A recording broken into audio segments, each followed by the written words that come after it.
Olá, eu sou a professora Regina e nós estamos hoje aqui para uma aula do 9º ano. E na aula de hoje nós vamos retomar alguns conteúdos que nós vimos em aulas anteriores sobre dança e épocas históricas. E eu quero começar falando com vocês sobre a dança. Gente, vamos lembrar que a dança é uma linguagem. Então a dança ela tem que transmitir uma mensagem. Quando você vê alguém dançando, se essa pessoa não estiver transmitindo uma mensagem para você, alguma coisa está errada com a sua coreografia, com os seus movimentos. Então a dança ela precisa transmitir. E é claro que eu tenho dança, gente, coreografias já pré-definidas e eu tenho a dança livre. Aí você diz assim, mas professora, se eu estou numa festa e vou só balançar o meu corpo, eu estou transmitindo? Não, gente, isso é uma dança livre, é uma expressão de alegria, de divertimento, não é uma linguagem de transmissão. Mas quando você monta um espetáculo de dança, aí sim você está transmitindo uma mensagem, ou é uma história, ou contando uma experiência. E a dança tem esse poder. E a dança, assim como todas as outras linguagens, gente, começa na pré-história. O homem nasceu nesse planeta e as linguagens artísticas nasceram com ele. O homem é um ser artístico. E eu costumo dizer que a arte vem em primeiro lugar. Os professores de história dizem que é história, mas eu digo que é arte sem medo de errar. E como é que nós temos essa referência? Como é que eu posso saber que a dança nasceu na pré-história? Observe comigo aqui nesse slide essa imagem. Observe que as pessoas, gente, estão fazendo movimento com o seu corpo. É claro que na linguagem da pré-história, né, essa cena rupestre, que foi a pintura nas rochas, está demonstrando o quê? Como se eles estivessem fazendo uma homenagem ou enaltecendo, né, alguma coisa ritualística. Mas você vê que tem os movimentos. Então, os movimentos, né, vão denunciar que já existia dança na pré-história. Claro que não a dança como nós temos hoje, mas já existia sim a dança na pré-história. E o tempo foi passando, aí sim chega a época da história, que é a escrita, né? A história começa em 4.000 anos antes de Cristo com a escrita. Antes disso é pré-história. E essas imagens que eu mostrei para vocês, nessa aula e nas outras aulas, né, datam às vezes de 25.000 anos antes de Cristo. Mas depois da escrita, o tempo foi passando, as cidades foram se organizando, as civilizações foram se consolidando e nós temos o Egito, que foi uma das grandes civilizações antigas. Observe aqui nessa imagem, né, tem duas mulheres aqui nessa imagem egípcia que também estão se movimentando. E eu tenho aqui o Egito mais ou menos em torno de 2.000 anos antes de Cristo. E eles dançavam em homenagem aos deuses.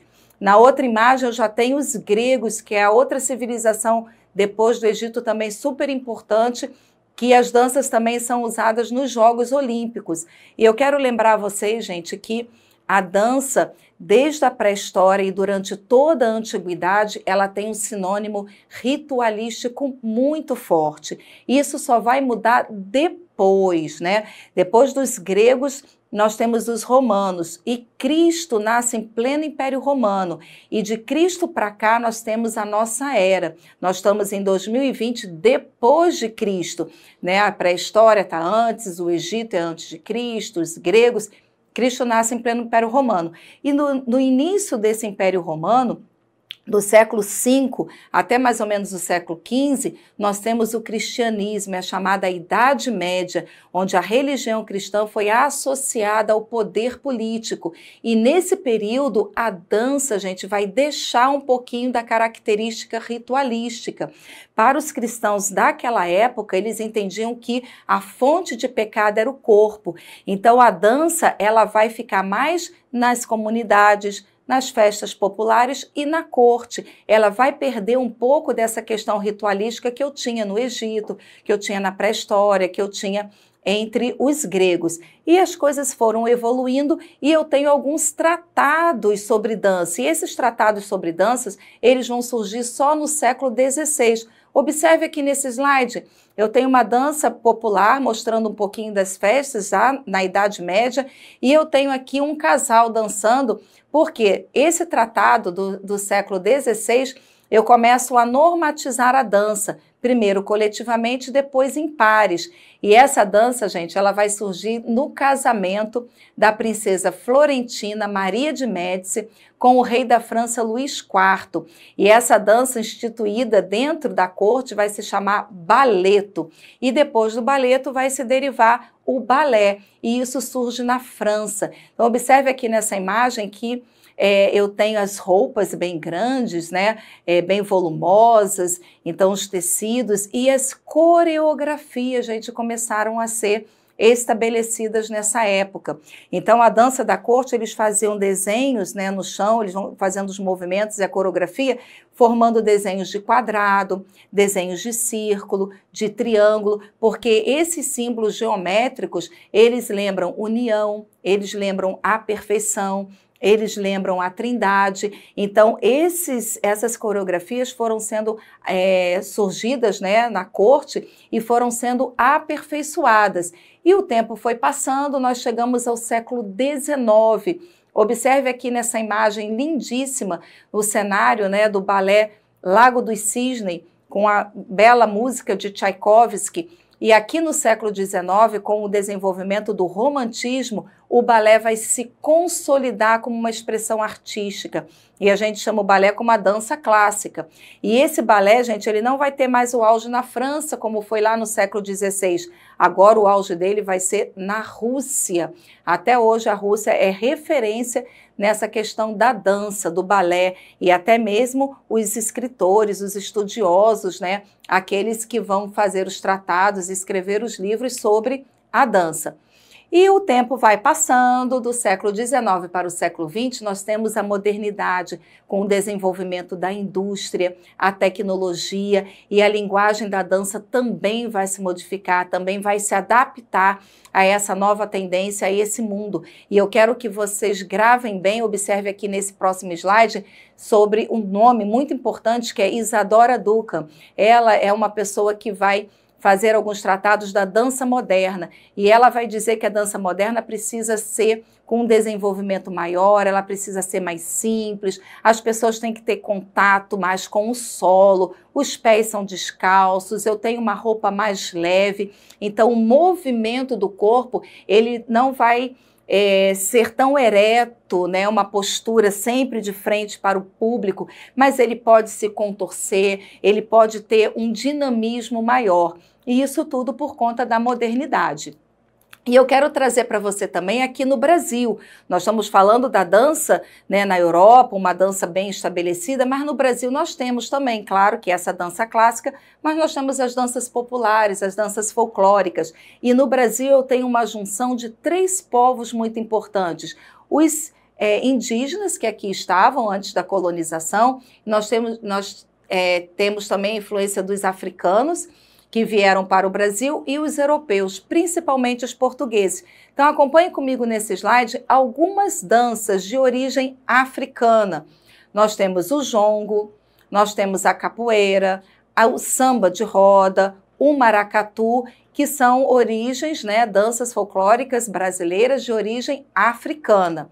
Nesse próximo slide, gente, eu tenho algumas danças de origem indígena. Então tem o catiretê, tem o caiapó, tem o jacundá. Em aulas anteriores, gente, nós falamos algumas danças indígenas e nas próximas aulas que nós vamos fazer também essa retomada de conteúdos, nós vamos lembrar de algumas danças importantes indígenas que nós temos aqui no Brasil. E nós temos também algumas danças típicas que vêm de Portugal, né? A origem é portuguesa. Então nós temos a quadrilha, né? Nós temos o frevo já é uma mistura, né? Tem portugueses, tem no frevo também alguma coisa africana, o maracatu, o carimbó. Então todas essas danças são super importantes para a nossa cultura, né? De norte a sul do Brasil, nós temos um país riquíssimo, né? Nessas questões culturais, tanto na dança, na música e nas artes de modo geral. E vamos agora a algumas atividades. Se você prestou atenção nessa aula, nas aulas anteriores, eu tenho certeza que você vai responder rapidinho todas essas nossas atividades. Número 1. A dança está presente na humanidade desde a pré-história. Por definição, A dança é a manifestação artística dos sons, pincéis e tintas, do movimento ou poemas e dramatizações? Movimentos, né, gente? Eu tenho certeza que você acertou. A dança é a manifestação dos movimentos. Então, vamos tentar nos expressar através dos nossos movimentos, não só os movimentos funcionais, mas também os movimentos expressivos. O nosso corpo precisa falar. Atividade número 2. As danças em grupo foram praticadas desde as primeiras civilizações e durante toda a antiguidade. Estava ligada ao rituais religiosos, ao divertimento comunitário, movimentos coletivos ou manifestações culturais. Lembrando, gente, na antiguidade, antes de Cristo, antes do Império Romano, as danças estavam ligadas ao rituais religiosos, né, gente? Tenho certeza que você também acertou essa questão. Vamos à nossa terceira atividade. A dança na pré-história foi registrada através de fotografias, pinturas rupestres, documentos escritos ou esculturas de bailarinos. Na pré-história, gente, o que nós tínhamos? Pinturas rupestres, não é verdade? Então, são as pinturas nas cavernas.